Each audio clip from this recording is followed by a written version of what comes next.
عايز تعرف مين حاضر ومين أجازة ومين غايب بضغطة زر واحدة؟ الإكسل هيعملها لك تلقائي. لو عندي جدول مثلا شكل ده كده في الموظفين بتوعي، وعندي أيام الحضور اللي هي السبت والحد والاثنين والثلاث والأربع. لو أنا عندي مثلا أحمد محمد حاضر يوم السبت، أجازة يوم السبت، ويوم الحد كان غياب، يوم الاثنين كان أجازة، يوم الثلاث والأربع والخميس كان حاضر. اليوم الأجازة اتعلم باللون الأحمر، ويوم الغياب اتعلم باللون الأخضر، واليوم الحضور اتعلم باليوم الأصفر. وجه هنا هو في الآخر جمع لي أيام الحضور وأيام الأجازات وأيام الغياب. نعمل ده كله إزاي؟ يلا مع بعض نتعلمها. عندي مثلا علي محمود هنطبق عليه. علي يوم السبت كان حضور، ويوم الحد كان حضور، ويوم الاثنين كان غياب، ويوم الثلاث أجازة، ويوم الأربع أجازة، ويوم الخميس حضور. أول حاجة عايزين نعمل المعادلة اللي هتعمل لنا أيام الحضور والأجازات وأيام الغياب.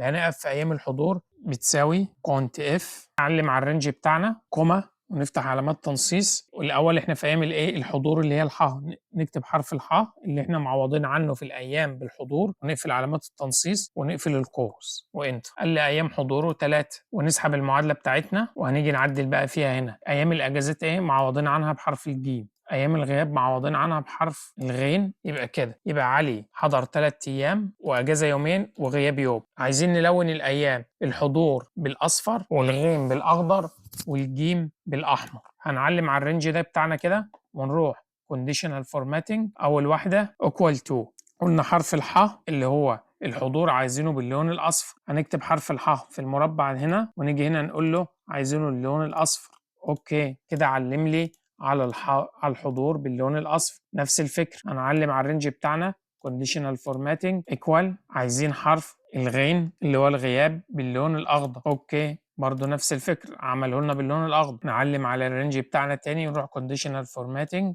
equal to ونخلي الجيم باللون الاحمر. يبقى كده علم لي على ايام الحضور وايام الانصراف بتاعتنا. كده بقى برضه ممكن نعلم على الرينج بتاعنا، كليك يمين وناخد الفورمات بينتر ونعمل كل الفورمات على كل الموظفين بتوعنا ونسحب المعادلات بتاعتنا كده.